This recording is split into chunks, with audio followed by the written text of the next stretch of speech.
Menjadi selaku wakil kepala sekolah bidang kesiswaan. Puji dan syukur marilah kita panjatkan kehadirat Allah Subhanahu wa Ta'ala. Alhamdulillah pada hari ini kita bisa hadir di sini dalam rangka kegiatan sosialisasi dan diseminasi budaya positif di sekolah yang akan disampaikan nanti oleh Pak Asep Jamaluddin selaku calon guru penggerak angkatan 10. Salawat dan salam semoga selalu tercurah kepada Nabi besar Muhammad Sallallahu Alaihi Wasallam. Bapak dan Ibu sekalian, pertama-tama izinkan saya mengucapkan terima kasih atas kehadiran Bapak dan Ibu yang sekaligus merupakan bentuk support dan dukungan kepada teman kita Pak Asep yang merupakan calon guru penggerak angkatan ke-10.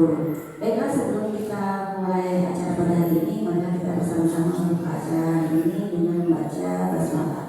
Bismillahirrahmanirrahim. Sebelum kita mendengarkan penuturan atau sosialisasi dan diseminasi yang akan disampaikan oleh Pak Asep, maka kita bersama-sama mendengarkan dulu sambutan dari Ibu Kepala Sekolah kita kepada Ibu Haji Ayu Mulyani SPD. Kami persilakan. Bismillahirrahmanirrahim. Assalamualaikum warahmatullahi wabarakatuh. Yang saya hormati Bapak Ibu Wakil saya, wakil kepala sekolah, kemudian Pak Asep sebagai yang sedang berproses menjadi guru penggerak, Bapak Ibu guru yang hadir pada hari ini. Alhamdulillah. Hari ini kita mudah-mudahan dalam keadaan sehat walafiat, tidak kurang suatu apapun, dan kita senantiasa berada dengan Allah Subhanahu wa Ta'ala. Bapak dan Ibu sekalian, ini Ibu langsung saja pada poinnya. Hari ini kan ada kegiatan sosialisasi dan diseminasi budaya positif di seluruh di sekolah ataupun di kelas. Kalau di kelas berarti sasarannya adalah siswa. Kalau di sekolah berarti sasarannya Bapak dan Ibu. Yang penting itu kan terkonsentrasi ke Pak Asep, ke Ibu guru yang mau hadir di sini. Karena bagaimanapun juga, bagaimana Pak Asep mau melakukan sosialisasi kalau sasarannya tidak ada. Nah, ini Ibu mohonkan apapun yang dilakukan di sekolah ini oleh siapapun, selama itu bernilai positif, mohon saling dukung mendukung. Ya, mungkin hari ini Pak Asep yang memerlukan Bapak dan Ibu untuk sebagai kehadiran. Di lain hari siapa tahu Bu Eka yang majunya, di lain hari siapa Bu Retno. Dan menyusul mungkin nanti adik-adik ini yang masih pada muda, sekarang belum kepikirannya, tapi beberapa tahun ke depan pasti ada ya keinginan untuk itu. Nah, apalagi tuntutan zaman sekarang itu berbeda dengan tuntutan zamannya Ibu, ya, bagi berkali. Kemarin saja, yang kemarin pengisian PMN ya, kemarin rancangan umur pun sama. Kemarin mereka baju resmi ya, karena mereka tuh habis melaksanakan PMN di kita nyantai ya, seadanya di sana begitu resminya. Kenapa? Karena katanya mau diawasi langsung oleh pengawasnya, meskipun pengawasnya itu tidak bisa hadir akhirnya. Makanya dia pada main ke sini ya. Nah, itu zaman sekarang Ibu lihat sendiri apa yang diperlukan oleh Bapak dan Ibu. Sertifikat perlu. Jadi guru di zaman sekarang, zaman now katanya ya, tidak perlu cuma pintar melaksanakan PTN di dalam kelas. Kita perlu sertifikat, kita perlu berbagai macam kegiatan yang nantinya akan dilaporkan, dan sekarang tuh tak bisa main-mainnya di-upload. Untuk tahun ini, Ibu agak merem. Misalkan masih ada sedikit kecurangan-kecurangan. Jangan dianggap Ibu tidak tahu ya. Sekalipun Ibu memantau dari kejauhan, Ibu tahu ada beberapa kecurangan yang terjadi di sekolah kita. Di sekolah lain pun sama. Kenapa? Karena kita belum siap. Oke, untuk tahun ini dimaklum. Ya, untuk tahun ini atau mungkin judulnya itu kan sekarang baru uji coba ya, baru tahun ini kan Bapak dan Ibu begitu. Itu dimaklum. Tapi tahun ke depan itu akan diselidiki. Yang mengupload sertifikat palsu itu akan ketahuan. Kalau sekarang ada pasti ya yang mengupload itu. Kenapa? Karena Ibu tahu seberapa banyak sertifikat yang Ibu Bapak punya. Sementara sekarang mengisi harus sama ya. Mengisi harus sama. Iya Pak, iya. Iya. Kalau Pak Dedi mah kena sertifikatnya lomba. Bu Ita kena sertifikatnya banyak. Ya, Bu Nani gitu. Nah, bukan berarti terus-terusan oh saya harus mengikuti Bu Ita, Pak Dedi atau enggak juga ya. Tetapi ada batasan minimal. Contoh kemarin yang harus mana sertifikat seminarnya kan? Oh berarti saya harus ikut seminar. Padahal itu kan menjemukan ya Pak Kresna. Kalau lihat apalagi webinar di depan laptop ada yang orang lain ngomong lihat gitu kan. Tapi kenapa gunanya kata Pak Dedi? Antara gitu ya. Tapi karena kita butuh sertifikatnya juga gitu ya. Nah kemarin ada Pak Iman besar ya yang webinar bahasa Inggris. Coba ikutin, coba pada daftarnya, terutama yang mata pelajaran bahasa Inggris. Gitu. Terus nanti kita butuh juga sertifikat sebagai narasumber. Nah seperti sekarang, ini Pak Asep sebagai narasumber dalam bagi kegiatan sosialisasi. Ini butuh, apalagi sebagai guru penggerak ya. Jadi supaya kita nanti tidak berbohong terus ya. Jadi nanti sertifikat ini ditandatangan oleh ibu. Kalau bapak ibu guru gampang, tanda tangan ibu laku. Tapi kalau ibu yang susah, harus sama atasan ibu, gitu kan? Kalau ibu mencarinya susah, gitu. Nah, kemudian pengalaman ibu juga untuk nanti ini terutama yang sudah PNS atau ini kenaikan pangkat itu lebih cepat nih, karena pada nilainya yang minta Dedi ya. Ibu tuh rajin diklat ya dulu. Jadi kenaikan pangkat ibu tuh cepat. Dengan teman-teman selipin itu ibu lebih cepat. Sampai ada yang seuzon, mama beneran bohong gitu ya, maksudnya nggak ada hasil kan hidup sendiri. Dia mau punya sertifikat 2, ibu mau punya 10 gitu. Itu kan ada nilainya dari satu persatu. Nah itu juga ya. Jadi tanpa terasa hal-hal semacam ini tuh perlu. Jadi tolong ya kepada rekan-rekannya, bagusnya ini harusnya semua Pak ini biar apa itu dikasih pencerahan gitu. Bahwa itu tuh perlu. Nanti bukan untuk siapa-siapa, untuk kita sendiri. Minimal misalkan sekarang kalau mau di ini ya nanti ini kan teman-teman sebagai peserta, Pak Asep sebagai narasumber. Nah, itu bisa dibuat sertifikatnya. Karena ini kegiatan resmi, makanya nanti Pak Asep dipersiapkan yang benar. Karena ini kan fotonya apa itu harus diupload ya. Serta sertifikatnya ya gitu. Jangan salah Ibu.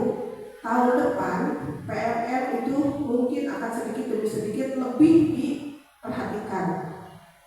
Kalau ibu goodbye, ya, ibu jangan ikutin ibu sekarang karena ibu mudah-mudahan mau punya sertifikat mau enggak juga udah tidak berlaku ya, gitu. Hanya sampai Desember saja. Nah makanya Bapak dan Ibu ingatkan sekali lagi, yuk kombelnya juga ya, ibu kita ya, kalau dengan mengenai kombel. Kalau dulu mah ya ke sekolah ya, sekarang tuh kombel istilahnya. Jadi ibu kan sering, ibu mau mengatakan coba minimal yang satu jenis ya, satu mata pelajaran itu kumpul. Terus dengan berbagai administrasi, entah itu membicarakan program semester ya kalau dulu tuh, kalau sekarang beda ya. Namanya maaf nih, ibu masih ibu gunakan istilah-istilah apa ya, tentang perhitungan jam efektif dan sebagainya, ada bukti hadirnya. Itu minimal nggak usah terlalu resmi. Terus ada pokoknya ya. Kalau ini kombelnya bahasa misalnya gitu ya. Bahasa itu kan bisa gabung dengan bahasa Inggris ya, bahasa Indonesia dengan bahasa Sunda. Nah, kan perhitungan kata efektif kan sama kan. Penentuan program kan sama sih. Paling yang beda isinya. Paham ya? Nah itu hal-hal seperti itu yang nanti insya Allah akan berguna untuk diupload di pengisian PMM ya. Kita ya mungkin begitu. Itu saja mungkin dari Ibu. Jadi sekali lagi tidak ada sesuatu yang mubazir selama kita melaksanakannya dengan sungguh-sungguh dan dengan niat yang baik. Mungkin itu saja Pak Asep ya. Selamat berjuang, mudah-mudahan lancar menjadi guru penggeraknya dan nanti menjadi contoh untuk rekan-rekannya. Amin ya rabbal alamin. Itu saja, terima kasih. Wabillahi taufiq wal hidayah. Wassalamualaikum warahmatullahi wabarakatuh. Terima kasih Ibu atas motivasi yang selalu diberikan untuk kami, atas pencerahannya. Mudah-mudahan nanti teman-teman yang lain juga bisa mengikuti jejak Pak Asep ya, jadi guru penggerak. Ayo masih muda-muda semangat kalau kata Munani itu baru datang ya, anak muda harus semangat begitu. Ya, langsung saja ya Bapak dan Ibu, kita ke acara intinya yaitu pemaparan tentang sosialisasi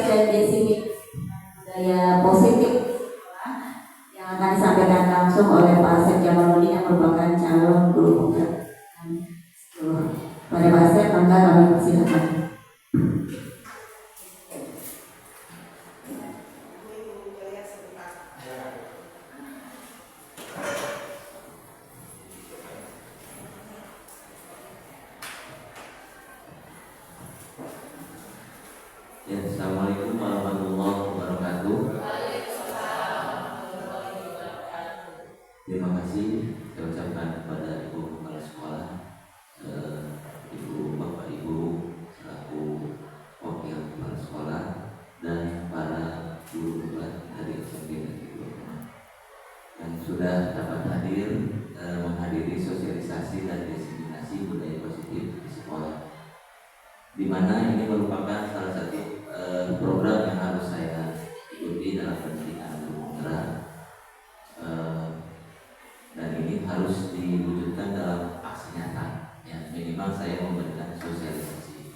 Tentu ini buat diri saya pribadi dan syukur-syukur nanti bisa menambah wawasan untuk para guru yang lain dalam pelaksanaan seperti apa sih budaya positif di sekolah. Dan terima kasih saya ucapkan sekali lagi atas dukungan dari Ibu Kepala Sekolah, Bapak Ibu Wakil Kepala Sekolah dan rekan guru yang sudah mendukung dalam kegiatan saya ini. Tema yang akan saya sosialisasikan ini mengenai budaya positif di sekolah. Saya yakin di sekolah ini sudah terlaksana budaya positif. Mungkin dari Bapak Ibu ada yang sudah tahu apa itu budaya positif. Nah, di sini berkaitan dengan paradigma perubahan. Dalam membangun budaya positif, sekolah dapat menyediakan lingkungan yang positif, aman dan nyaman agar siswa mampu berpikir, bertindak dan mencipta dengan mereka mandiri dan bertanggung jawab. Ya, berarti budaya positif itu adalah salah satu nilai kebajikan, nilai-nilai kebaikan yang ada di lingkungan sekolah karena kita berada di instansi sekolah. Seperti apa itu tadi? Ya, menyediakan lingkungan yang positif itu seperti apa? Aman, nyaman agar siswa mampu berpikir, bertindak. Ya, berarti di sini objek kita adalah siswa. Ya, kita harus menciptakan siswa yang merdeka, mandiri dan bertanggung jawab. Itu salah satu bentuk nilai disiplin positif nantinya itu. Makanya ada budaya positif. Kebiasaan. Saya lihat sih di sini sebenarnya pembiasaannya sudah baik. Pembiasaan karakter anak itu sudah diwujudkan dari awal, mulai Pancasilanya, religiusnya, literasinya, mandiri dan lain sebagainya sudah berjalan dengan baik.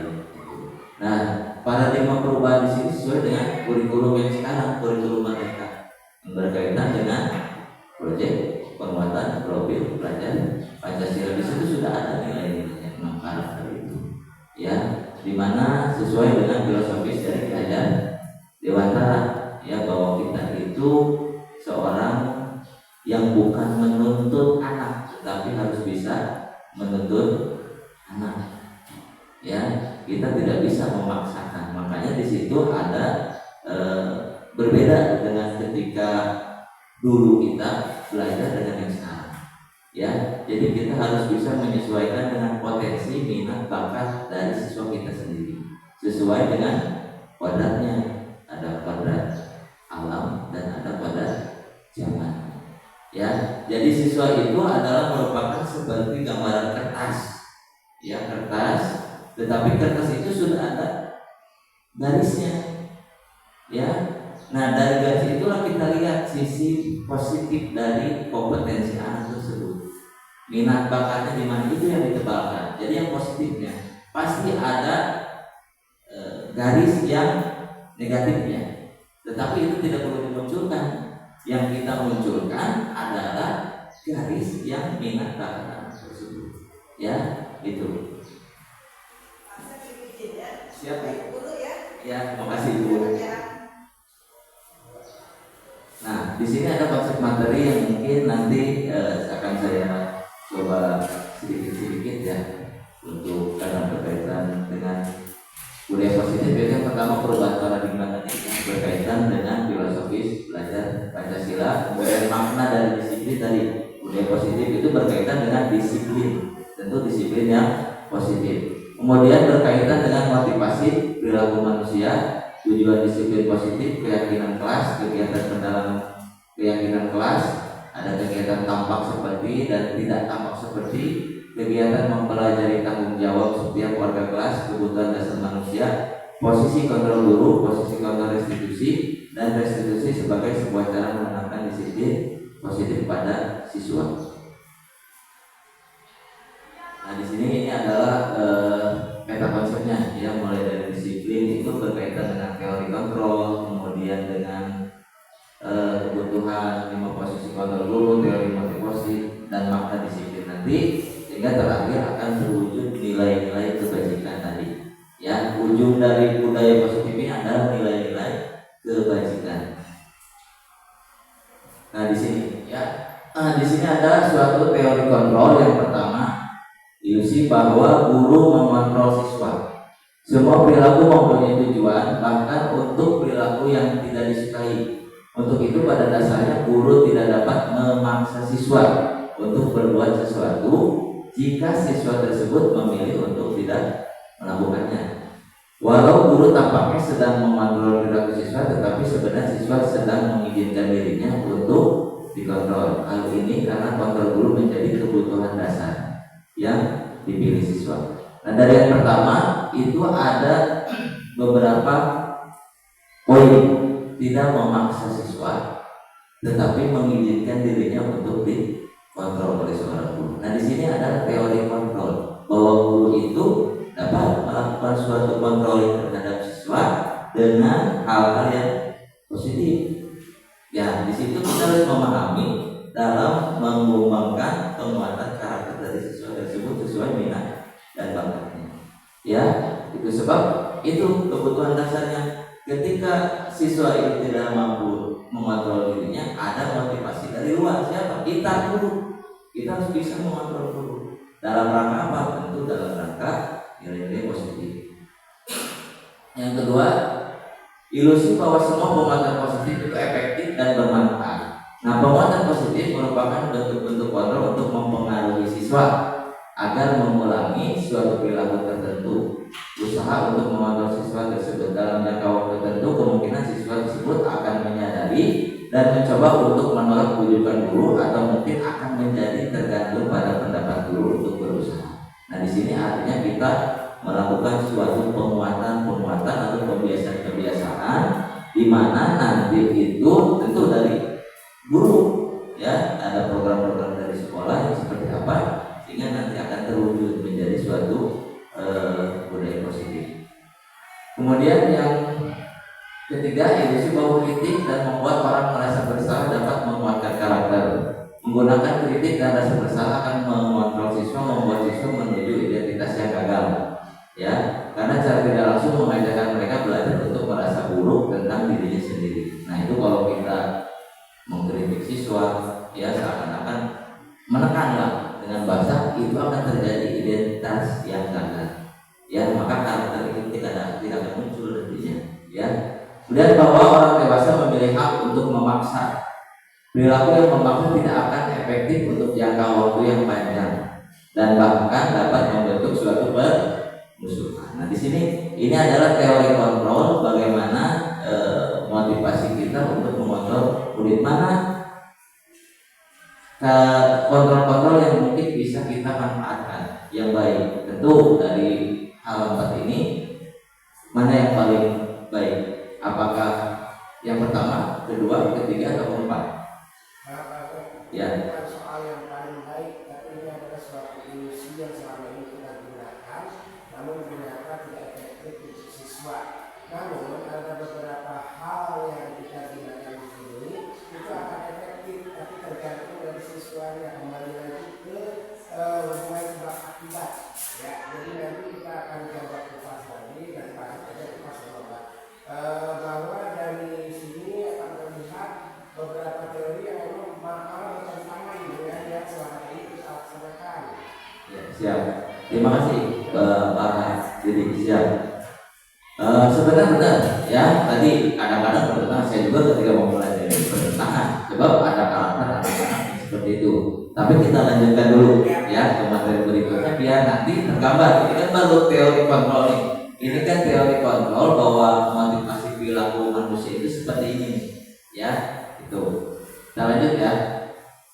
Nah, di sini kita perhatikan tabel berikut untuk memahami tadi, ya. Ada stimulus respons, ya. Realitas kebutuhan kita sama, tetapi secara teori kontrol, realitas kebutuhan kita itu berbeda. Ya, kebutuhan Ibu Eka dengan saya berbeda, kebutuhan Pak Haji Dedi dengan saya berbeda. Ya, sehingga kita tidak dapat yang menyamakan siswa itu sama dengan kita. Ini secara kontrol diri dulu nih, ya itu. Yang kedua, semua orang melihat kalian sama, enggak semua orang melihat kalian sama secara stimulus respons, ya. Tetapi secara kontrolnya setiap orang itu memiliki pandangan gambaran yang berbeda-beda, ya itu. Kemudian kita mencoba mengubah agar orang berpandangan sama dengan kita, ya. Kita berusaha, secara kontrolnya kita berusaha memahami pandangan orang lain tentang dunia. Jadi nggak bisa kita siswa itu harus memandang konsepnya sama dengan pemikiran kita. Sedangkan secara kontrolnya kita hanya berusaha. Di sini poinnya ya, berusaha. Artinya tidak memaksa, tetapi kita berusaha untuk memahami siswa tersebut pandangan tentang secara global. Dan perilaku buruk dilihat sebagai suatu kesalahan. Teori kontrolnya semua perilaku memiliki tujuan. Ya, artinya kita tidak bisa menjudge siswa itu melakukan suatu kesalahan, mungkin karena dia belum memahami. Di secara kontrolnya ya kita harus memahami perilaku siswa kita itu harus memiliki tujuan yang sudah kita canangkan dalam hal ini adalah budaya positif. Orang lain bisa mengontrol saya, cara kontrolnya hanya Anda yang bisa mengontrol diri Anda sendiri, ya kan? Mau Bapak Ibu dikontrol orang lain? Tentu nggak mau ya. Kita ingin kita memiliki kontrol sendiri. Kayak tadi dipaksa misalnya harus mengikuti guru penggerak, belum tentu, karena kan ada beberapa waktu dan lain sebagainya yang dipertimbangkan, gitu ya. Kemudian saya bisa mengontrol orang lain. Secara teori kontrol Anda tidak bisa mengontrol orang lain. Orang lain mempunyai kebutuhan, mempunyai kemampuan tersendiri, punya jalannya, gitu ya. Nah, ini adalah untuk memahami tadi sebagian dari yang Pak Denny tanyakan tadi. Itu secara teorinya, ya. Saya yakin nanti akan kita pahami sedikit demi sedikit, ya. Nah, di sini apa sih pengertian disiplin dan apa makna dari disiplin? Mungkin Bapak Ibu ada yang berkenan untuk memberikan tanggapan. Disiplin itu apa? Mengikuti aturan. Apalagi Ibu Retno? Sesuai. Apalagi ayat Pak Reja? Disiplin. Gunanya itu mungkin nih.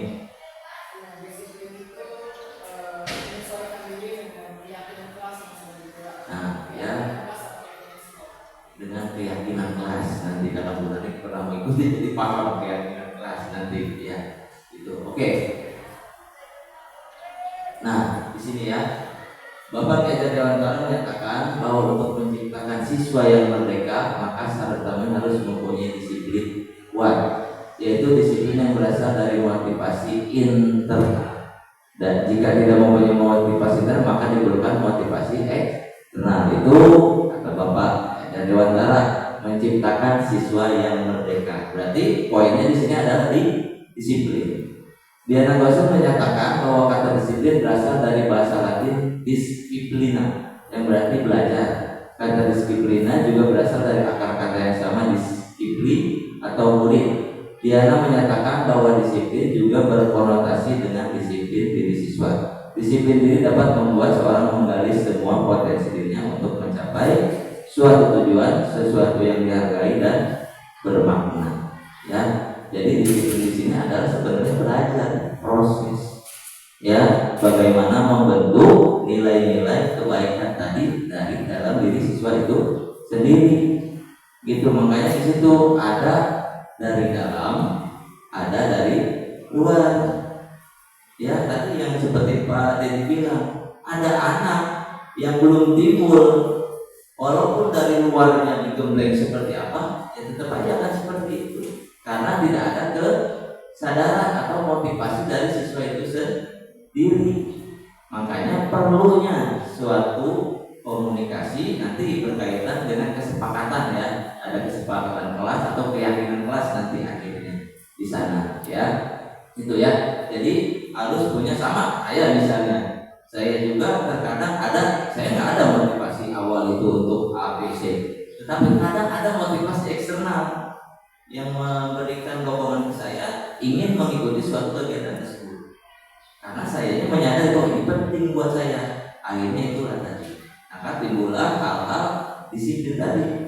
Ya, cuma dalam hal ini kita bagaimana menerapkan disiplin yang kuat untuk anak tersebut. Ya, yang paling penting harus ada motivasi internal dari anak tersebut. Kalau tadi Pak Haji bilang kan itu ilusinya berbalik-balik. Justru saya dengan begini saya berhasil. Ada seperti itu. Lalu bagaimana? Yang terpenting adalah motivasi dari diri dulu, ya. Nah, di sini terdapat 3 motivasi perilaku manusia untuk menghindari ketidaknyamanan atau hubungan seorang berperilaku untuk menghindari permasalahan yang mungkin muncul dan berpengaruh kepada mereka secara fisik, psikologis ataupun tidak terpenuhnya kebutuhan mereka bila mereka tidak melakukan tindakan. Jadi ada ketidaknyamanan atau hukuman di situ. Jadi ada anak saya karena nggak mau dihukum, gitu ya. Untuk mendapatkan imbalan, ya, dan penghargaan dari orang lain, berperilaku untuk mendapatkan pujian, hadiah, imbalan dari orang lain yang menuntut mereka penting dan mereka letakkan dalam dunia berkelas mereka. Jadi ada yang kedua motivasi berpikir karena ada imbalan, ada hadiah, ada reward dari kata Pak Najib ya. Yang ketiga ini yang paling penting untuk menjadi orang yang mereka inginkan dan menghargai diri sendiri dengan nilai-nilai yang mereka percaya. Orang melakukan sesuatu karena nilai-nilai yang mereka yakini dan hargai. Motivasinya akan membuat orang mempunyai disiplin positif karena motivasinya bersifat internal. Nah, itu ya. Kalau yang pertama, saya mau ikut-ikutan karena takut dihukum. Jadi bukan sadar itu akan disiplin peraturan itu, tetapi dia karena takut, ya belum menyadari gitu. Kalau yang kedua, saya ikut-ikutan bukan karena apa-apa, ingin hadiahnya, ingin dipuji dan lain sebagainya, siswanya. Yang ketiga ini poin yang paling penting, mereka tahu gitu kan, mereka menghargai diri sendiri dan mereka meyakini bahwa disiplin yang sedang mereka terapkan itu adalah benar-benar dari keinginan pribadi, gitu ya. Nah ini poin untuk kita bisa melihat siswa seperti apa yang akan kita inginkan. Nah, tujuan dari disiplin itu menanamkan motivasi ya kepada semua siswa kita agar mereka menjadi orang yang mereka inginkan dan menghargai diri mereka sendiri dengan nilai-nilai yang mereka percaya. Ya, artinya tujuannya tidak lain kita menanamkan, ya menanamkan berarti kita menanam, menabur, ya memberikan gambaran mengenai bahwa mereka itu harus bisa menghargai diri mereka sendiri. Ya, harus timbul motivasi internal dari siswa tersebut. Tetapi ada fungsi-fungsi yang lain, kita harus memberikan suatu penerapan-penerapan baik di sekolah maupun di dalam kelas. Kalau di sekolah jelas ya, setiap pagi kita menyanyikan lagu wajib Indonesia Raya, kemudian tiap hari Senin melakukan upacara, kemudian ada budaya literasi, dan itu adalah salah satu budaya positif sebenarnya. Ya, yang tanpa kita sadari menanamkan supaya mereka itu memiliki tadi disiplin positif. Itu ada yang sana.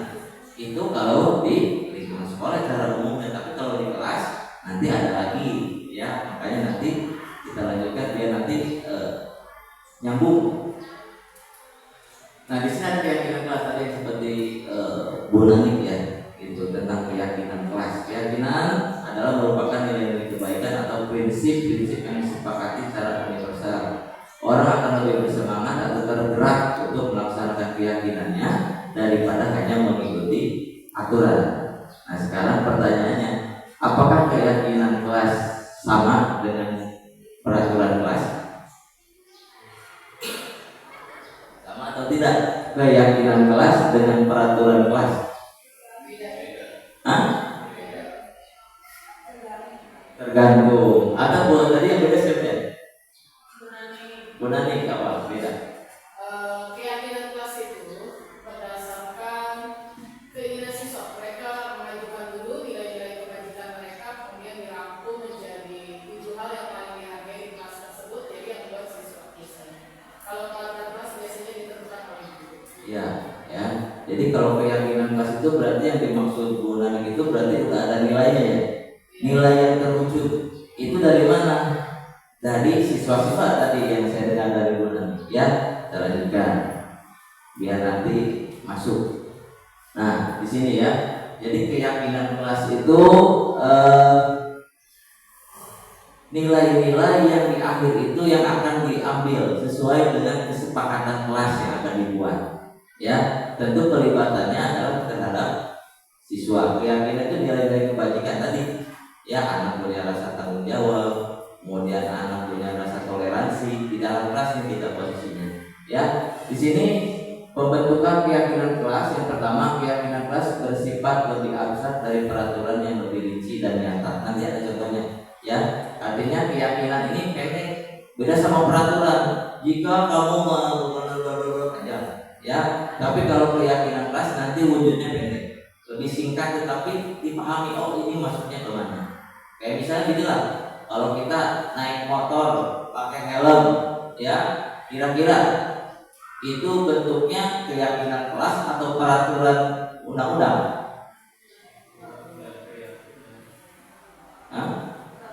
Peraturannya ada, ya kan, ketika berkendara kenapa sih harus pakai helm? Keyakinannya apa? Padahal kita kan naik motor kalau di kampung juga nggak masalah ya. Nah itu tadi keselamatan. Ya, nilai keyakinan yang kita inginkan adalah kita ingin selamat. Walaupun nggak ada polisi, ibaratnya tetap kita menggunakan helm. Nah itu nilai itu yang kita yakin dengan menggunakan helm meminimalisir terjadinya kecelakaan sehingga kita diberikan keselamatan terutama di bagian kepala. Ya, keyakinan kelas berupa pertanyaan-pertanyaan universal. Ya, kali itu nih. Pertanyaan keyakinan kelas selalu dibuat dalam bentuk positif. Jadi positif bahasanya. Mungkin Bu Nani ada contoh kalau misalnya yang negatif ke positif kalau kita buat pertanyaan kesepakatan di kelas. Contoh keyakinan kelasnya misalnya Jujur.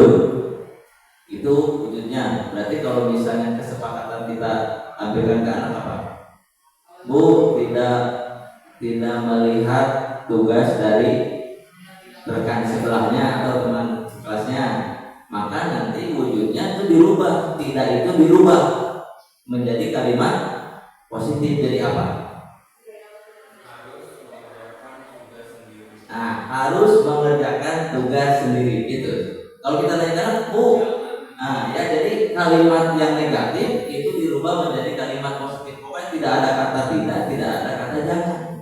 Ya, kalau kita tanya kesepakatan jangan kan misalnya, nah esok mau bagaimana biar nanti kita mulai dari awal kesepakatan kita seperti apa? Tidak buang gas misalnya, Bu, tidak buang kentut Bu, gitu. Karena berarti tidak mungkin kan kita buat pertanyaan itu tidak buang gas atau kentut. Lalu apa?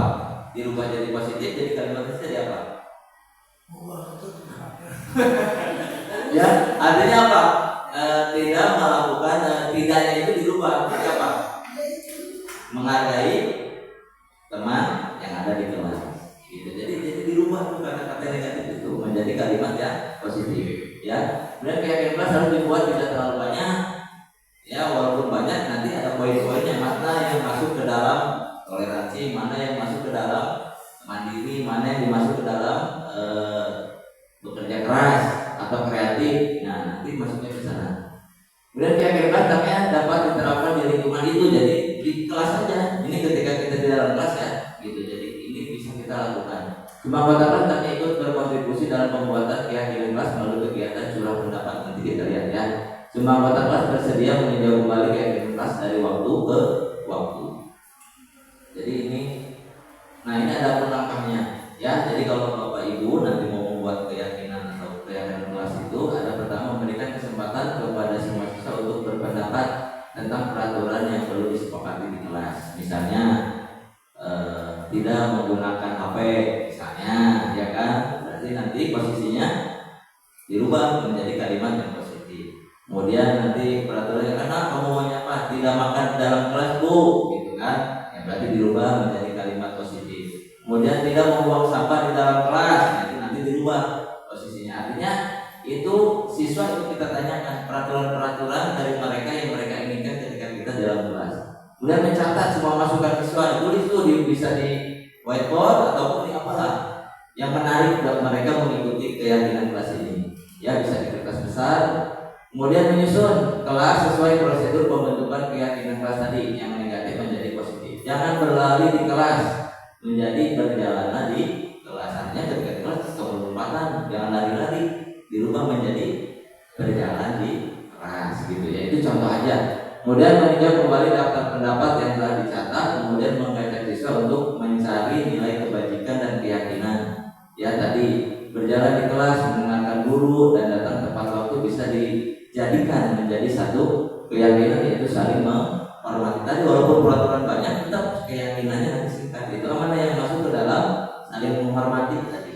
Tidak buang gas dari kalimat negatif menjadi positif. Nanti satu keyakinannya adalah menghormati, sehingga anak itu nanti yakin, oh kalau saya kentut di dalam kelas itu berarti saya itu tidak menghormati teman saya, tidak menghargai kesepakatan yang sudah kita buat, dari peraturan yang sudah kita ambil dari siswa-siswa tersebut. Artinya nanti mereka itu akan timbul kesadaran itu ke sana nanti larinya ya gitu. Kemudian meninjau ulang keyakinan kelas secara bersama-sama. Tapi keyakinan kelas tidak terlalu banyak agar mudah diingat. Artinya tidak terlalu banyak-banyak, 3, 7, tetapi mencakup keseluruhan poin-poin apa yang akan kita tuju.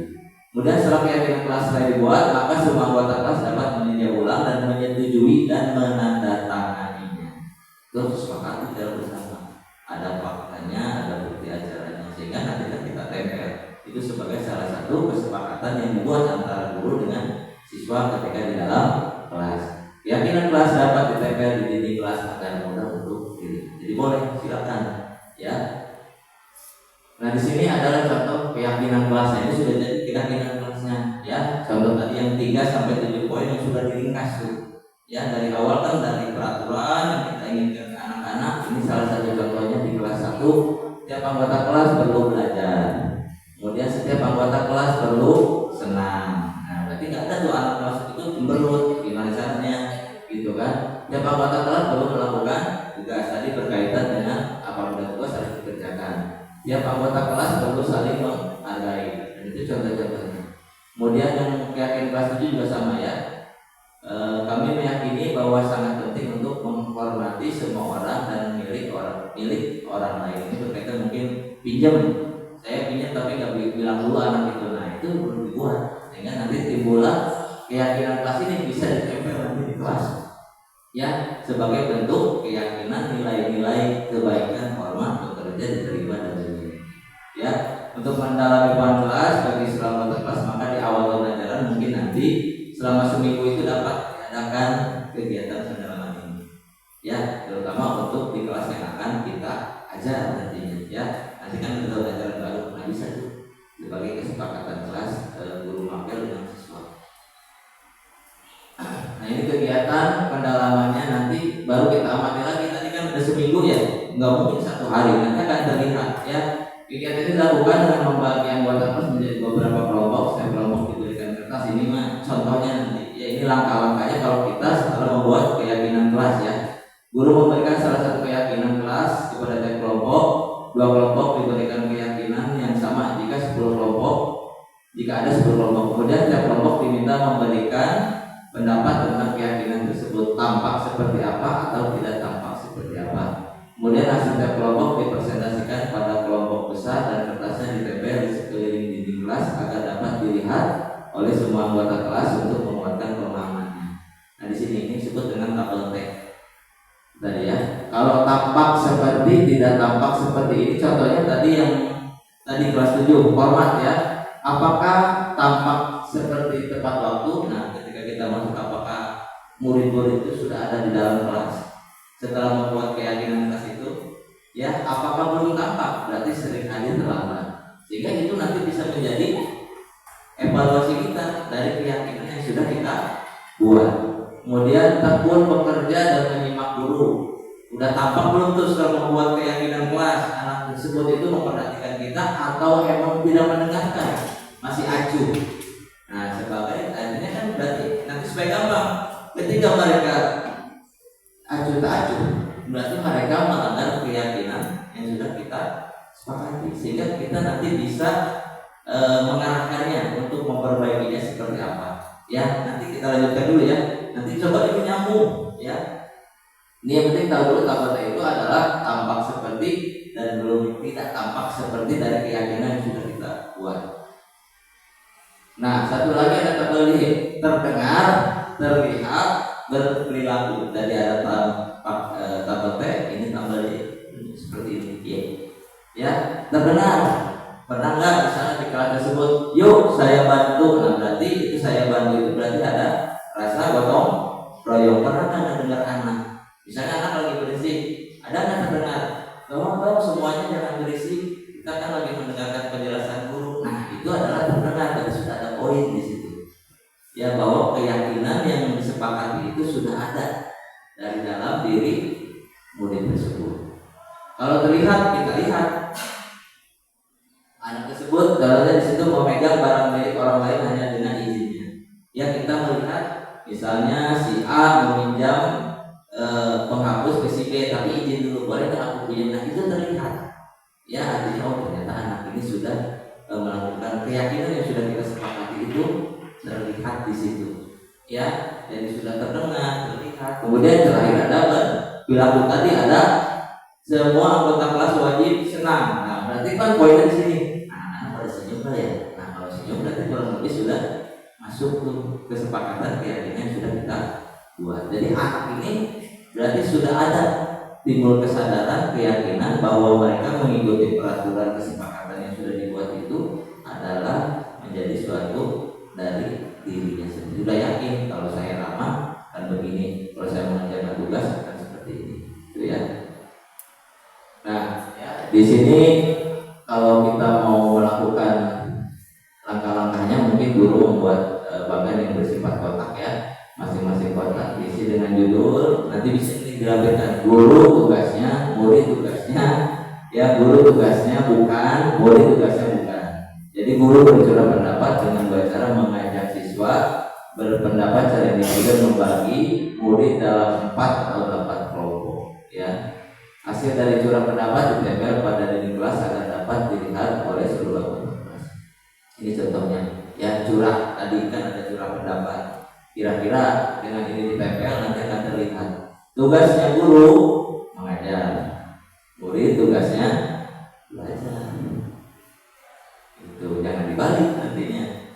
Kemudian guru tugasnya mendidik, murid tugasnya mencoba. Nah, itu ditempel mulai. Nanti ditempel biar anak itu tahu oh tugas guru, tugas muridnya. Kemudian yang di bawah itu yang tugasnya yang di bawah adalah guru tugasnya bukan menyakiti atau disakiti, tetapi guru tugasnya bukan menyakiti atau disakiti. Ya sama itu. Oh ini bukan guru berarti murid. Murid tugasnya bukan untuk menyakiti atau disakiti. Ya murid, yang ini murid ya. Maaf, ini murid tugasnya murid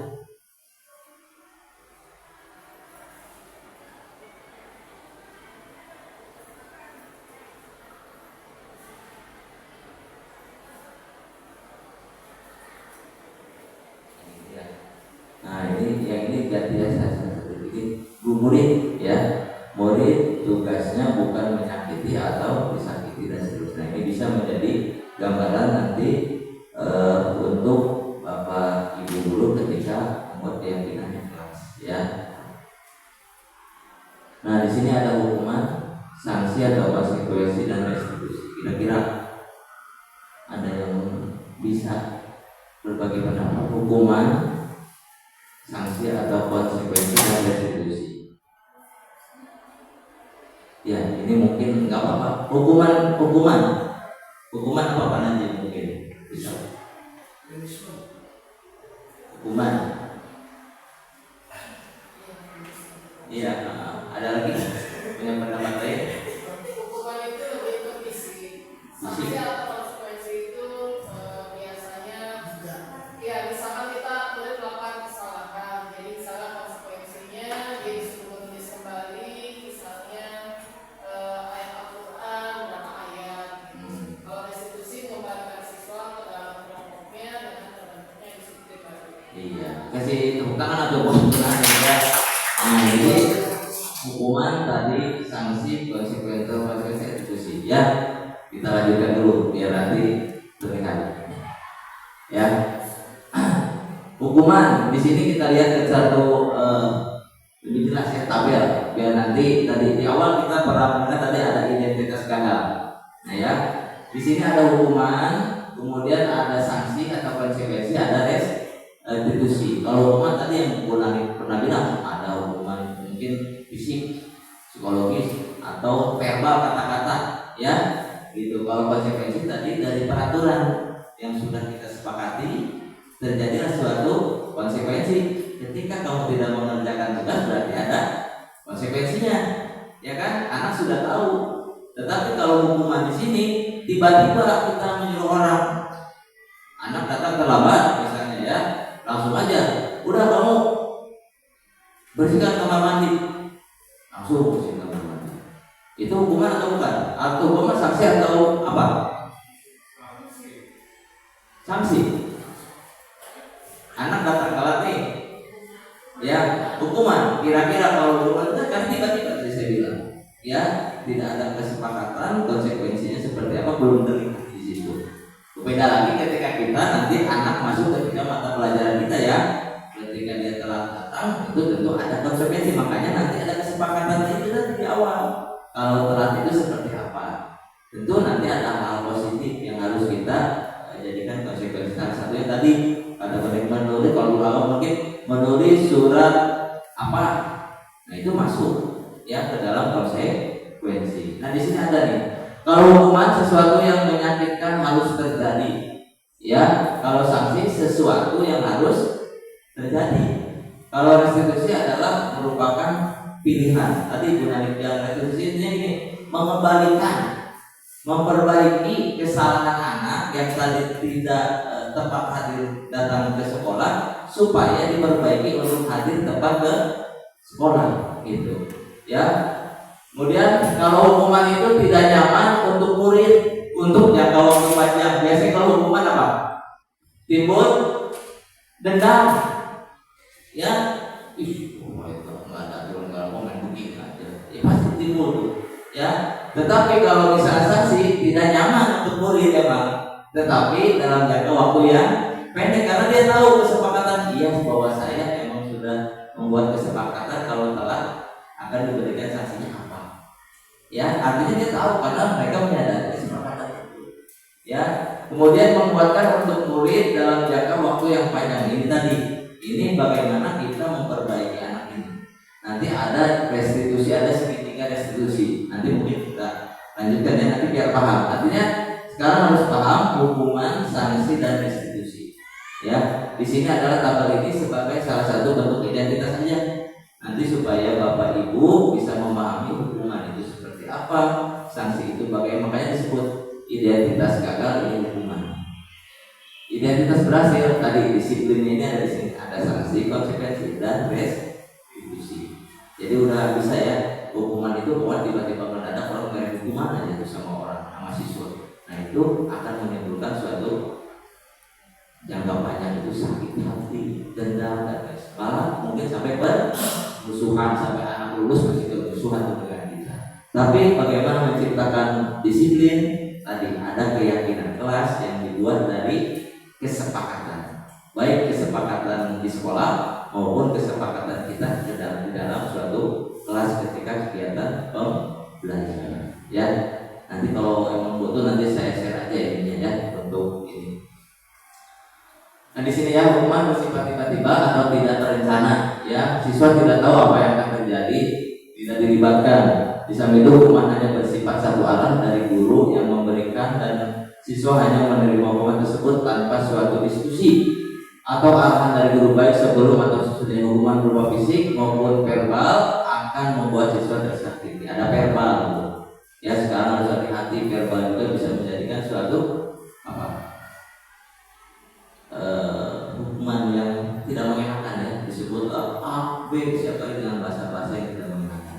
Sedangkan disiplin dalam bentuk sanksi atau konsekuensi sudah terencana tadi ya, atau sudah dibahas sepakati sebelumnya oleh guru dan siswa. Sanksi dibuat oleh guru atau di sekolah dan siswa sudah mengetahui sanksinya yang akan diterima, tetapi sanksi tetap membuat siswa merasa tidak nyaman. Emang merasa tidak nyaman karena ada beberapa hal yang mungkin dibatasi gitu ya. Tapi minimal sudah ada kesepakatan tadi yang nanti menjadi keyakinan kelas terkait disiplinnya tadi. Ya. Dan restitusi adalah proses menciptakan kondisi bagi murid untuk memperbaiki kesalahan mereka tadi. Bagaimana mengembalikan pola mereka ke dalam suatu kesepakatan peraturan yang kemudian mereka meyakini bahwa yang mereka lakukan itu adalah salah. Jadi mereka timbul kesadaran bahwa mereka lakukan itu salah dan kemudian mereka memberikan suatu solusi tersendiri untuk mereka. Kalau misalnya saya terlambat sekolah karena bangunnya kesiangan, ya berarti nanti tidurnya lebih awal. Itu, nah itu adalah solusinya. Nah itu berarti harus paham hukuman, sanksi dan restitusi. Restitusi itu adalah pengembalian yang menyadarkan anak supaya kembali dalam kelompok tadi disebutnya Bu Nani, itu kelompok yang awal yang kita harapkan seperti apa. Gitu. Nah di sini ada kebutuhan dasar ya, yang minimal saya sosialisasikan lah. Ya, kebutuhan dasar bertahan hidup, ya artinya kita sama-sama mempunyai kebutuhan untuk bertahan hidup ya. Itu kebutuhan bersifat fisiologis untuk bertahan hidup, misalnya kesehatan, rumah, makanan. Nah itu juga menjadi perhatian kita untuk siswa kita. Siswa kita apakah bagaimana rumahnya, atau mungkin di rumahnya seperti apa, ya kan? Kemudian ada kebutuhan cinta dan kasih sayang. Nah, di sini adalah berkaitan dengan kasih dan sayang. Ada beberapa murid kita yang mungkin di lingkungan rumahnya atau keluarganya belum mendapatkan kasih dan sayang. Tentu akan menjadi trouble nanti di sini di sekolah. Lalu bagaimana kita membuat kebutuhan cinta dan kasih sayang ini tetap ada pada siswa tersebut? Ya. Kemudian kebutuhan penguasaan di sini berkaitan dengan kemampuan ya. Bagaimana mereka itu tadi kita tidak bisa memaksakan minat bakat anak itu ke dalam suatu yang kita inginkan. Tetapi kita mencoba untuk menuntut mereka menggali potensi yang mereka miliki. Tadi garis-garis kertas itu yang positifnya apa? Mungkin anak ini ada garis negatifnya, tidak perlu kita munculkan. Yang kita munculkan adalah garis yang positif pada lembaran kertas. Itu masing-masing manusia itu kan sudah ada garisnya, sudah ada jalan hidupnya. Kita tinggal melihat sisi garis yang perlu kita tebalkan adalah yang positifnya. Yang negatifnya tutup, jangan ditimbulkan. Ya, tuh. Kemudian kebutuhan kebebasan. Di sini adalah berkaitan dengan kemandirian. Berikan mereka kebebasan. Saya gaya belajar mereka seperti apa yang mereka inginkan. Jangan hanya kita, kalau dulu mungkin teacher center ya, posisinya hanya dari guru aja satu arah anak. Kalau sekarang itu harus student center. Semua harus berpihak pada murid. Bagaimana caranya kita bisa memvalidasi murid itu, mengembangkan potensinya, kemampuannya sesuai minat dan bakatnya. Apalagi sekarang dengan adanya teknologi yang mau tidak mau kita harus mengupgrade diri kita dulu sehingga nanti bisa dikembangkan ke siswa-siswi kita. Yang terakhir, kebutuhan kesenangan. Ya, kalau kita senang, tentu siswa juga itu yang paling utama. Mereka harus senang, nyaman. Bagaimana cara mereka bisa belajar masuk ke kelas itu dengan senang, ya tanpa dengan cemberut gitu ya. Ini minimal konsep kita harus kita pahami buat diri kita ataupun nanti buat siswa tentu targetnya ya ketika di lingkungan sekolah. Nah di sini ada posisi kontrol guru. Nah di sini ya ada sebagai penghukum, pembuat orang bersalah, teman, monitor atau pemantau atau manajer. Kira-kira Bapak Ibu guru posisi kontrolnya ada di mana? Apakah saya sebagai penghukum? Apakah saya sebagai pembuat orang bersalah? Apakah dengan siswa itu kita sebagai teman? Apakah hanya memantau saja, melihat-lihat? Apa yang terakhir, manajer? Pak Najib, apa Pak Najib? Kira-kira kalau kita dikaitkan, misalnya saya seorang penghukum, saya misalnya Bu Nanik misalnya manajer, misalnya Bu Nanik, Pak Reza misalnya apa? Nah itu kan berkaitan dengan diri ya. Kira-kira kita menjadi yang mana? Nanti kita lihat satu persatu. Apakah kita sebagai penghukum, bagaimana? Kalau kita sebagai pembuat orang bersalah, bagaimana? Kalau kita sebagai teman, bagaimana efeknya?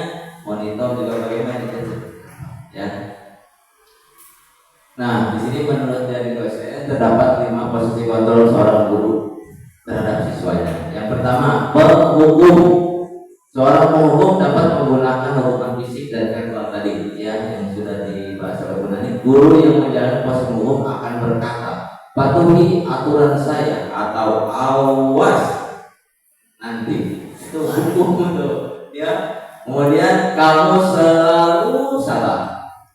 Itu di penghukum kata-katanya emang enak ya, tetapi ternyata itu kata-kata seorang penghukum. Nah tadi kalau kita hukuman, kira-kira efeknya apa? Efeknya apa tadi kalau kita kasih hukuman? Hukuman ya fisik dan verbal di hati. Ya tentu akan menimbulkan sesuatu yang dendam jangka waktu panjang itu. Kalau kita mau menjadi seorang tipe penghukum, ya. Kedua, membuat orang merasa bersalah. Pada posisi ini biasanya guru akan bersuara lebih lembut. Siapa yang suaranya lembut? Menggunakan keheningan yang membuat siswa menjadi tidak nyaman, bersalah dan rendah hati. Contohnya kata-kata guru dalam posisi ini misalnya, Bapak sangat kecewa dengan kamu. Atau berapa kali ibu harus memberitahu kamu ya, sudah diingetin masih seperti itu. Tolong ada bantu ibu. Jangan sampai nanti ibu dipanggil sama kepala sekolah. Nah itu membuat orang tuh si murid itu biar merasa iba. Kira-kira bagaimana dampak siswanya? Apakah siswa tersebut mau memperbaiki dirinya? Belum tentu ya, karena kan si ibu nanti lembut aja aja gitu ya. Jadi artinya kita lihat dulu. Yang ketiga teman. Nah di sini dalam pas ini guru tidak akan menyakiti murid, tetapi akan selalu berusaha mengontrol siswa untuk melalui persuasi, ya dengan kata, dengan pendekatan, ya. Proses ini dapat berdampak positif dan negatif. Ya, positif berupa hubungan yang baik antara guru dan siswa. Contoh kata-kata gurunya yaitu, ayo bantulah demi ibu ya. Kemudian ayo ingat tidak semua bantuan ibu selama ini. Hal negatifnya dari posisi teman, bila guru tidak dapat membantu, maka siswa akan kecewa dan berkata saya pikir Bapak adalah teman saya. Gitu. Ya, murid menjadi tidak mau berusaha lagi, siswa hanya mau bertindak untuk guru dan tentu saja tidak untuk guru lain dan siswa akan tergantung pada guru tersebut. Itu dampaknya. Kalau kita melakukan posisi kontrol kita sebagai teman, ya tadi ada positifnya, ada negatifnya, gitu. Yang keempat sebagai monitoring atau pemantau. Posisi pemantau berdasarkan peraturan dan konsekuensi dengan memisahkan hubungan pribadi. Pertanyaan bisa diajukan biasanya peraturannya apa? Apa yang telah kamu lakukan? Bagaimana kamu bisa melakukan hal seperti itu? Ya, artinya melihat. Ya, dia sudah tahu rentetan dari atasnya, tetapi dia melihat. Ya, seperti misalnya Pak Najib ada kasus dari guru misalnya sampaikan jadi Pak Najib sebagai pemantau begini, tahu dari alurnya. Ya, yang terakhir adalah manajer. Nah, manajer ini merupakan posisi mentor di mana guru berbuat bersama dengan murid, mengajak siswa mempertanggungjawabkan perilakunya, mendukung siswa menemukan solusi atas permasalahannya. Murid diajak menganalisis kebutuhan dirinya, kebutuhan orang lain. Yang terpenting adalah kolaborasi dengan siswa. Kata-kata seorang manajer, apa yang kita yakini tadi, keyakinan kelas yang sudah kita buat di kelas. Ya. Kemudian apa yang kamu yakini? Kalau kamu telah datang ke sekolah, kira-kira apa yang kamu yakini? Ya Pak, jadi saya telah mengikuti pembelajaran yang pertama misalnya ya. Jika kamu meyakininya, apakah kamu bersedia memperbaikinya? Jadi cuma bahasa-bahasa yang ini. Jika kamu memperbaikinya, hal ini untuk menunjukkan apa tentang diri. Yang terakhir, apa rencana untuk memperbaiki. Jadi kita mengontrol, memanage anak ya berdasarkan keyakinan yang sudah kita buat tadi dari awal. Ya, gitu sehingga manajer ini, seorang manajer tidak untuk mengatur perilaku siswanya, tetapi untuk membimbing murid agar dapat mengatur dirinya. Ya, jadi mengembalikan ini, memperbaiki apa? Kesalahan yang sudah dilakukan. Tadi ada hukuman, ada sanksi, konsekuensi, tadi ada restitusi. Nah, jadi posisi kontrol kita ada di mana? Silakan Bapak Ibu yang paham tentang dirinya. Tapi lebih baiknya itu adalah sebagai posisi manajer.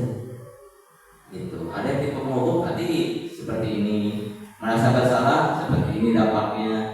Kemudian sebagai teman tadi ada positif dan negatif. Sebagai pemantau seperti apa? Sebagai manajer dari awal sampai akhir, sampai memberikan anak itu untuk menindaklanjuti, memperbaiki kesalahan.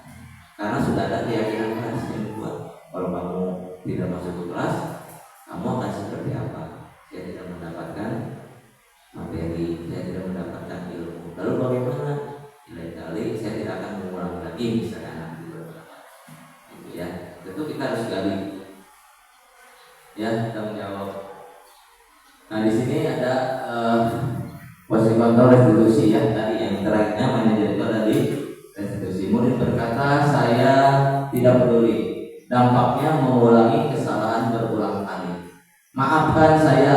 Dampak untuk muridnya rendah diri dan mudah gagal dan tidak berharga. Jadi ada beberapa mungkin ada maafkan saya ya Bu. Nah, ternyata dampak muridnya di sini. Anak itu merasa rendah diri. Ya, merasa bahwa dia gagal, tidak mau, tidak berharga. Nah, ketika ada anak yang berpikir, saya pikir Bapak Ibu teman saya di sini juga itu tadi yang tadi teman, posisi teman, ya tergantung, tidak mandiri dan tidak bisa memutuskan karena ketergantungan terhadap satu guru, ya karena guru itu yang selalu memberikan arahan dan lain sebagainya. Kemudian kalau yang ini tadi yang sebagai mentor, ya pemantau, saya akan dapat beberapa bintang. Nah ini apresiasi. Kalau melakukan hal tersebut, jika sudah melakukan tersebut, saya akan mendapatkan apa? Jadi terus, udah dikasih bintang nih, kamu kasih bintang 1. Ternyata dia kalau sudah mendapat bintang, saya dapat apa lagi Bu? Gitu ya. Jadi ini makanya di sini ada dampaknya yang menitikberatkan pada dampak diri sendiri mendapatkan hadiah atau mendapatkan hukuman. Jadi di pemilihan aja saya imbalan, kalau tidak ada imbalan saya hukuman. Gitu ya. Jadi orang berpikirnya seperti itu siswa. Yang terakhir, bagaimana cara agar saya memperbaiki? Nah ini yang disebut dengan yang manajer. Kalau sampai anak berpikir mengucapkan kata-kata, bagaimana cara agar saya bisa memperbaiki keadaan ini? Saya akan memperbaiki masalahnya dengan apa? Jadi masalah itu timbulnya dari anak tersebut. Bagaimana caranya anak tersebut bisa memperbaiki kesadaran dirinya, keyakinan dirinya untuk memperbaiki dirinya. Jadi tidak perlu kita yang memaksakan mereka seperti itu. Kalau mereka sudah memiliki keyakinannya, maka mereka akan melakukan tindakan untuk memperbaiki diri mereka sendiri. Gitu. Nah ya, jadi restitusi adalah sebuah cara menanamkan disiplin positif pada siswa. Menurut Goshen, restitusi merupakan proses menciptakan posisi bagi siswa untuk memperbaiki kesalahan mereka sehingga mereka bisa kembali pada kelompoknya tadi yang sempat dijawab oleh Bu Nadik ya, dengan karakter yang lebih kuat ya. Kemudian restitusi dapat membantu siswa menjadi lebih mempunyai tujuan, disiplin positif dan memulihkan dirinya ketika mereka berbuat kesalahan. Restitusi menguntungkan korban si pembuat salah menjadi salah satu itu tadi solusi-solusi, salah satu solusi-solusi yang bisa diterapkan. Adapun ciri restitusi, yang pertama, restitusi bukan menebus kesalahan, tetapi untuk belajar dari kesalahan. Itu intinya ya. Kemudian restitusi memperbaiki hubungan guru, hubungan dirinya, mungkin tergantung dari permasalahannya boleh disebut. Kemudian restitusi adalah tawaran, tadi solusi, ini solusi tadi, bukan paksaan. Ya. Kemudian restitusi menuntut anak untuk melihat ke dalam diri. Ya, jadi kita bagaimana caranya restitusi ini kita kita strategikan untuk anak itu bisa melihat dirinya itu seperti apa, ya, untuk memperbaiki kesalahannya. Kemudian restitusi mencari kebutuhan dasar yang menjadi dasar tindakan. Tadi ada 5 kebutuhan dasar yang harus kita penuhi. Oh ternyata anak ini itu dikasih sayang.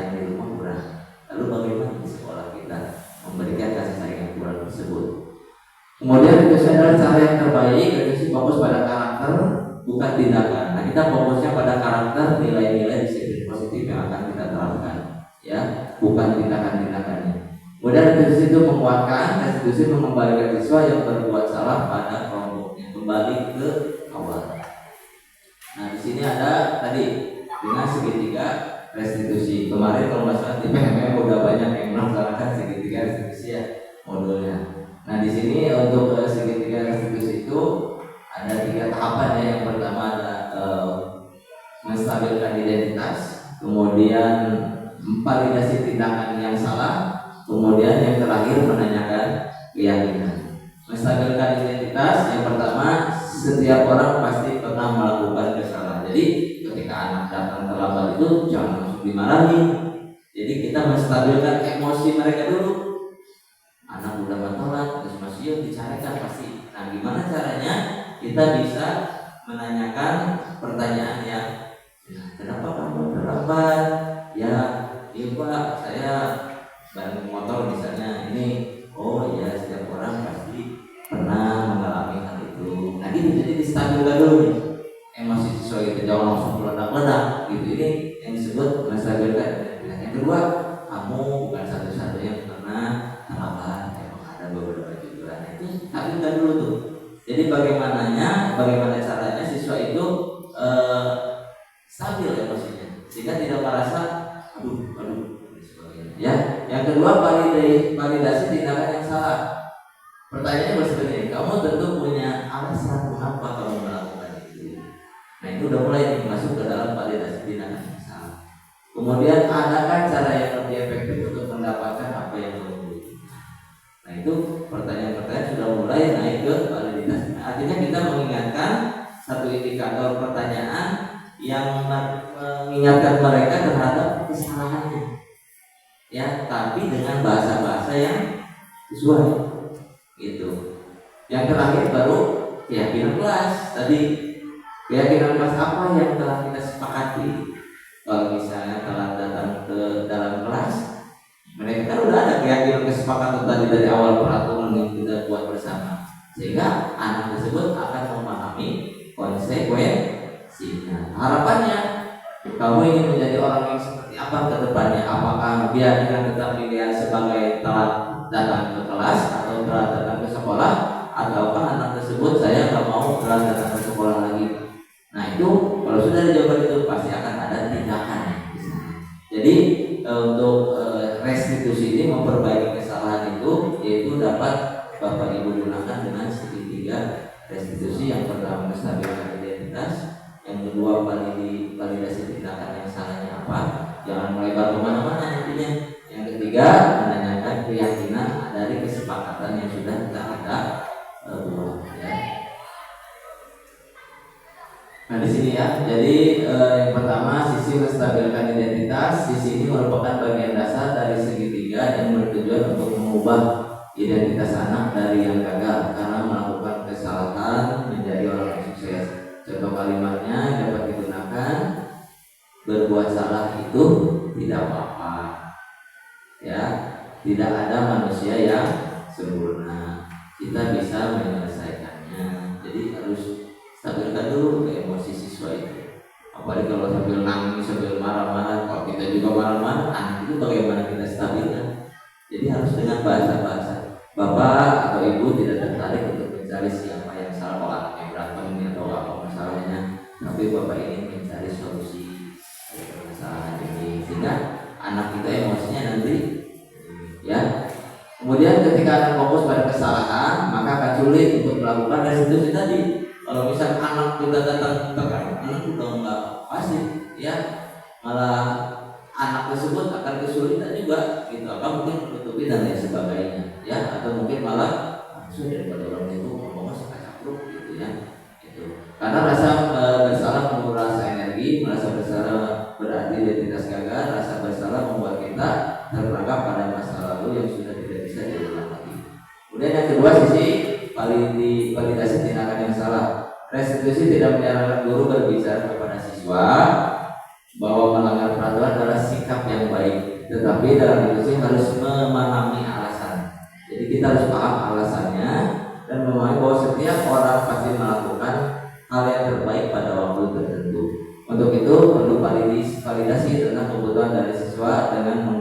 contoh kalimatnya. Padahal kamu bisa melakukan yang lebih buruk dari ini ya. Nah, ini mah ibaratnya kebalikan bahasa. Gimana caranya biar mungkin itu berpikir loh, ya? Atau kamu pasti punya alasan mengapa melakukan itu. Kenapa kamu alasannya loncat pagar misalnya ya? Itu kita coba penanyakan aja, gitu ya. Kamu boleh mempertahankan sikap itu, tapi kamu harus menambah sikap yang baru. Jadi pilihan, ya. Jadi ada solusi-solusi untuk memvalidasi tindakan yang salah anak itu di mana. Yang ketiga baru sisi menanyakan keyakinan. Setelah melalui langkah 1 dan 2 di atas, maka anak telah siap untuk dihubungkan dengan nilai-nilai yang dipercaya dan berpindah menjadi orang yang kita inginkan. Contoh pertanyaannya, apa yang kita percaya sebagai kelas atau keluarga? Itu contohnya. Apa nilai-nilai umum yang telah kita sepakati, gitu ya. Kamu mau jadi orang yang seperti apa? Apa kamu pemarah? Misalnya kan, kalau dia misalnya pemarah ya, kamu mau jadi seperti apa? Pemarah. Lalu bagaimana kalau kamu mau jadi seorang pemarah? Kira-kira bagaimana kamu membuat diri kamu sendiri tidak menjadi seorang pemarah? Jadi biarkan mereka yang menjawab solusi. Ya sampai tergerak kalau bahasa begini, ya Bu, saya akan minta maaf, itu saya akan perbaiki, saya akan mengerjakan tugas. Nah itu sudah, itu solusi menyadarkan mereka akan mereka yakinkan mereka bukan karena ingin nilai, ya, bukan karena dia ingin nilai, tetapi karena dia menghormati kesepakatan kelas bahwa tugas yang harus tadi disepakati di awal, dia harus mengerjakan tugas, dia perlu mengerjakan tugasnya. Sanksi atau konsekuensinya dia belum bisa mendapatkan nilai. Dan itu ya ketika anak itu dikasih nilai ya nggak bisa marah anaknya karena emang apa? Karena itu sanksi dan konsekuensinya. Tapi bagaimana caranya restitusi ini mengembalikan anak yang tadinya belum ada nilai itu, anak itu ya mau tidak mau harus sadar akan dirinya mengerjakan tugasnya. Ya, mau minum nih? Mana? Berhenti. Mau minum? Ya, tuh. Nah, terima kasih. Ya, intinya di sini itu mungkin beberapa sosialisasi ya. Boleh, silakan. Saya terima kasih. Ini ada pendapat dari Pak Najib. Silakan Pak Najib.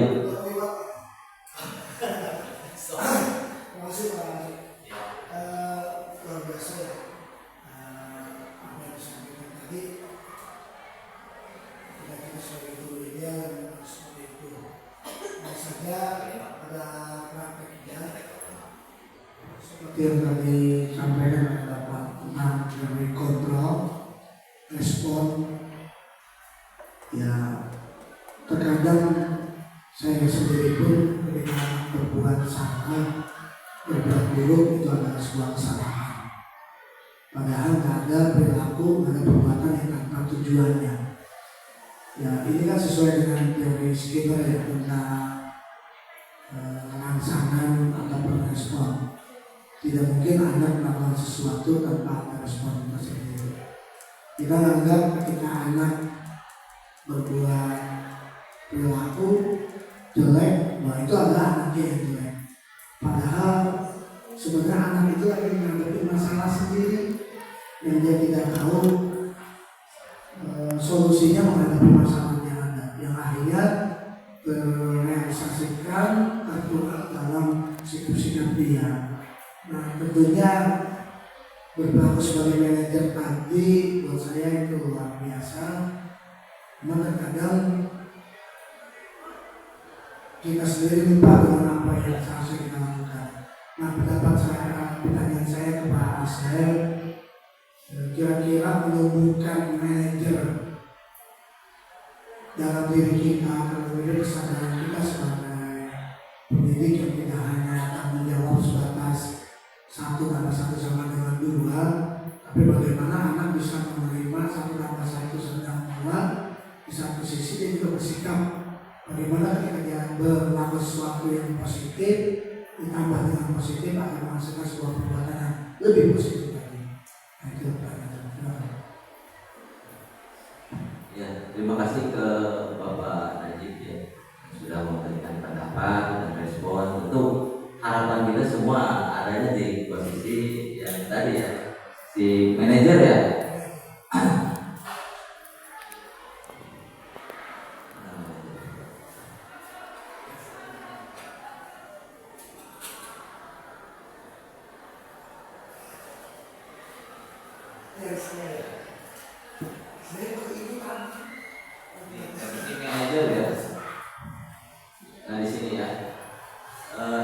mudah ya, artinya kita memahami diri kita sebagai posisi manajer. Ya, artinya tadi bagaimana bisa kita menerapkan hal itu. Tentunya tadi pertama mungkin kita harus punya motivasi tersendiri Pak, ya, dari diri kita sendiri. Tentu tadi mulai dari rangkaian awal yang saya bilang tadi, mulai dari motivasi perilaku, ya, kemudian disiplin positif, arahnya kemana, tujuannya kemana, itu tujuannya.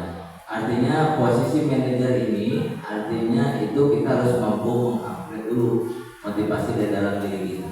Bagaimana kita bisa menjadi seorang pengelola manajer tadi yang betul. Sedangkan saya pribadi, misalnya saya ada sering telat sendiri, saya ada sering tidak masuk kelas, misalnya, tentu hal itu akan menyulitkan diri kita juga kalau kita tidak ada motivasi intrinsik dari diri kita, dari internal tadi. Artinya kita jangan memaksa anak untuk seperti A, sedangkan kita aja tidak seperti A. Nah, itu mungkin salah satu ini. Yang keduanya, ketika posisi kita sudah bisa paham tentang diri kita sendiri, barulah kita mengupgrade wawasan-wawasan ini.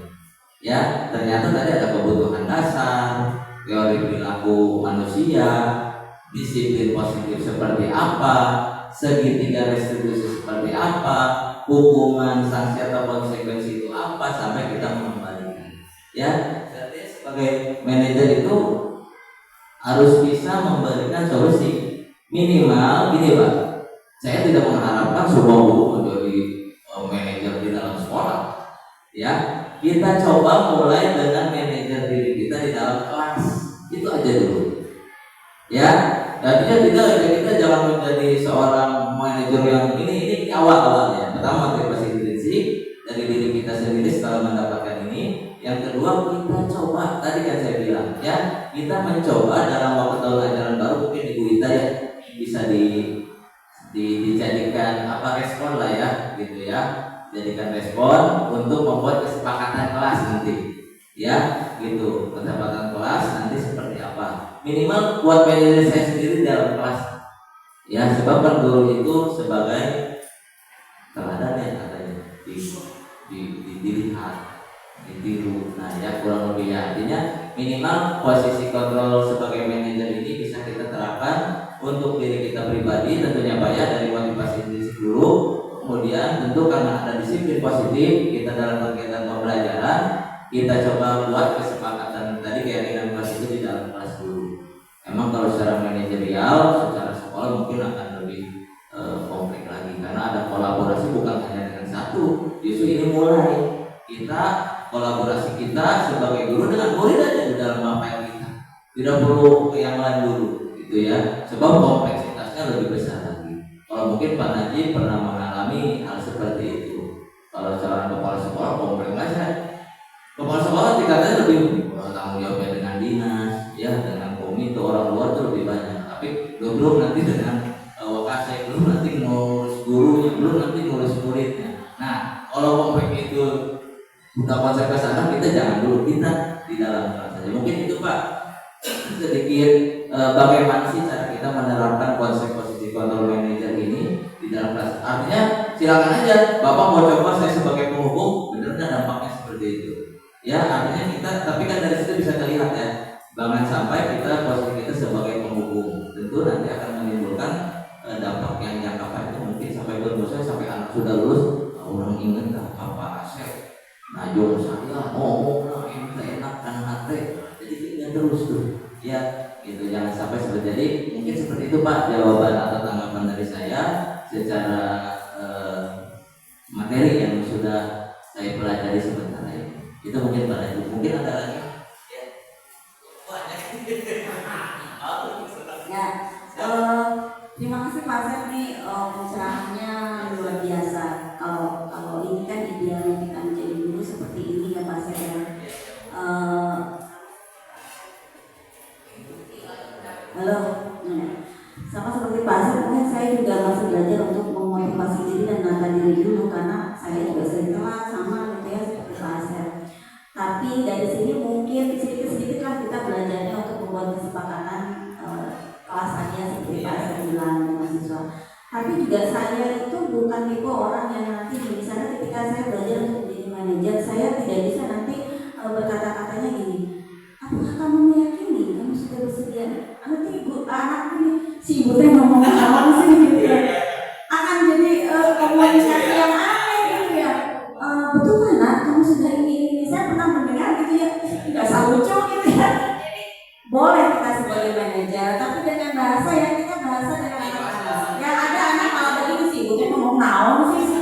dia bahasa Indonesia, dia pelajaran drama. Mungkin kalau saya seperti itu. Jadi seideal-idealnya saya tidak mungkin misalnya saya sampai harus berbicara apa kamu meyakini, nah kamu bersedia memperbaiki ya, itu kan enggak juga ya. Jadi kayak drama gitu. Jadi kalau saya seperti itu ya Pak, saya ya berusaha untuk menjadi manajer, tapi manajernya menyenangkan gitu, yang tidak kaku, yang jadi anaknya malah dulu singgung dilepai ngomong, nah itu kan juga aneh gitu. Yang ada anak bukannya respect sama kita malah ini ngomong apa gitu. Itu mungkin ya Pak, kalau saya, ini mas saya ya. Kalau yang lain mungkin bisa seperti itu, seperti idealnya begitu ya, alhamdulillah. Tapi kalau untuk saya mungkin belum bisa gitu Mas. Sharing aja gitu ya, mereka mungkin ada sharing lain. Cukup. Mungkin makasih Bu Ita ya atas masukan dan pendapatnya. Sebenarnya sih ini kan ini mencontoh aja ya ibaratnya. Jadi nanti mungkin kalau kata-kata tidak perlu harus kita merubah diri kita menjadi orang dengan bahasa itu. Jadi artinya silakan aja gaya Ibu. Makanya nanti mungkin bisa diterapkan. Saya pun mungkin akan coba menerapkan itu nanti di tahun ajaran baru lah ibaratnya. Sekarang kan mungkin anaknya yang kelas 7 yang saya tidak mengajar nanti bisa menjadi kesepakatan kelas yang baru gitu. Kan mereka belum tahu watak saya atau bahasa saya. Tapi minimal itu menjadi gambaran apa yang kita yakini kan tidak perlu kita mengikuti bahasa itu, tapi kira-kira seperti itu. Ayo kira-kira kalau saya kan seperti itu misalnya, atau Bu Ita dengan bayangnya, ayo kamu nantinya gimana tuh, cuma kembali ke gaya ya, tanpa melulu harus mengikuti dengan bahasa ini salah satu contoh aja. Dan saya yakin Bapak Ibu guru itu pasti bisa menjadi posisi manajer. Cuma minimal itu tadi emang harus kuat gitu dari kitanya. Yang keduanya harus ada motivasi eksternal. Yuk kita sama-sama mungkin nanti tadi di IHT ini kan sebagai di kelas kita ya, nanti untuk anak itu pendapat disiplinnya seperti apa. Tadi kalau masalah Bu Nani demo ini.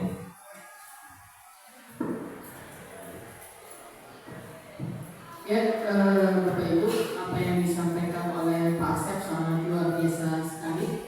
Mari kita berikan aplaus untuk Pak Asep yang luar biasa ya. Berarti untuk praktek segitiga restitusi dan penguatan keyakinan pasien nanti kita belajar baru Pak Asep ya. Kalau yang untuk restitusi sudah saya coba. Oh ya, restitusi sudah. Kesepakatan juga udah. Jadi mungkin sekedar keyakinan kelasnya ya. Jadi mungkin nanti ketika workshop akademik kita bisa memasukkan materi yang pertama itu praktek segitiga restitusi. Bagaimana menstabilkan identitas, menanyakan keyakinan. Karena ini penting banget ketika kita menghadapi siswa, bagaimana siswa itu menemukan solusi atas permasalahannya sendiri. Jadi mungkin ketika nanti workshop akademik kita bisa masukkan praktek segitiga restitusi, praktek coaching, dan mungkin pembelajaran berdiferensiasi. Pertanyaan saya untuk Pak Asep hanya satu.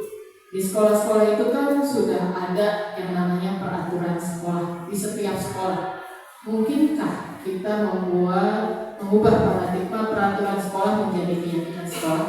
Itu saja. Terima kasih. Ya, terima kasih saya ucapkan kepada Ibu Nani yang sudah memberikan respon yang positif dan bahkan tadi memberikan masukan dalam IHT. Tadi apakah ya kita bisa merubah peraturan ini menjadi keyakinan untuk peraturan sekolah ya berarti ya Bu Nani, peraturan sekolah ya itu tadi ada tahapan ya, peraturan sekolah yang akan diperbaiki kan boleh untuk ditinjau ulang, cuma emang tidak bisa saya mungkin hanya bisa memberikan masukan gitu. Tentu ada pihak-pihak berwenang karena ini tidak bisa satu arah, ini mulai dari atas sampai ke bawah itu harus ada peninjauan paradigma itu, terutama untuk peraturan kelas mana yang peraturan sekolah, mana yang emang perlu ditinjau ulang. Tadi kan ada tahapannya ya, mana yang tidak perlu ditinjau ulang, mana yang mungkin perlu ditambahkan. Sebab kesepakatan ini tadi tidak hanya kita dengan siswa, tetapi kalau peraturan sekolah berarti secara umum itu harus ada dari tingkat tertinggi sampai dari bawah, dan itu ada curang pendapat, ada masukan, itu boleh Bu Nani. Cuma emang mungkin perlu ada mungkin rapat khusus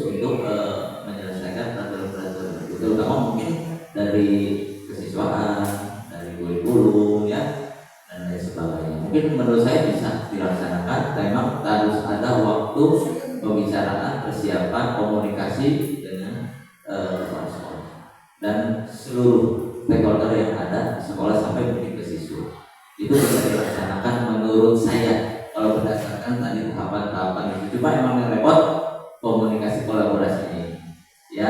Tapi saya yakin kalau itu dilaksanakan sebagai tahapan, komunikasi dengan kepala sekolah, komunikasi dengan wakil-wakil kepala sekolah, komunikasi dengan guru dan siswa, tentu ada di situ peraturan sekolah juga, itu pasti bisa diwujudkan mungkin dengan pengawas. Nanti pengawas bisa sebagai menjadi mengesahkan kesepakatan itu. Ya siap, kesepakatan itu mungkin dengan komite juga kan harus ada, ya, komite dari orang tua yang dimana nanti dia mengkomunikasikan dengan orang tua dari siswa tersebut mengenai program sekolah. Mungkin itu berani dari saya. Terima kasih. Ada lagi mungkin dari yang lain? Boleh tahu mungkin? Oh, ya karena emang waktu juga sudah mendekati ke persiapan sholat Jumat, mungkin saya akhiri. Saya ucapkan terima kasih banyak kepada kepala sekolah, wakil dari kepala sekolah, sampai rekan guru yang hebat yang sudah memberikan waktunya untuk mengikuti acara ini. Mudah-mudahan nanti ini tadi kan ada bisa dibuatkan sertifikat mungkin ya. Bu, nanti akan saya coba buatkan nanti karena mungkin ibu kepala sekolah nanti mungkin akan saya diskusikan lagi. Terima kasih, mohon maaf sebelumnya atas semua kekurangan dan kesalahannya. Wabillahi taufiq walhidayah. Assalamualaikum warahmatullahi wabarakatuh. Ya, alhamdulillah tepuk tangan kepada Ibu buat saya. Alhamdulillah luar biasa ya pemaparannya. Mungkin nanti akan ada pak-asep lain ya. Ada Bu siapa nih, Bu Ida, kemudian Bu Nabila, Bu Retno, Bu Catherine. Mudah-mudahan nanti mengikuti bicaranya. Ya, sekali lagi terima kasih Pak Asep, luar biasa sekali saya ilmunya kita akhiri kegiatan hari ini.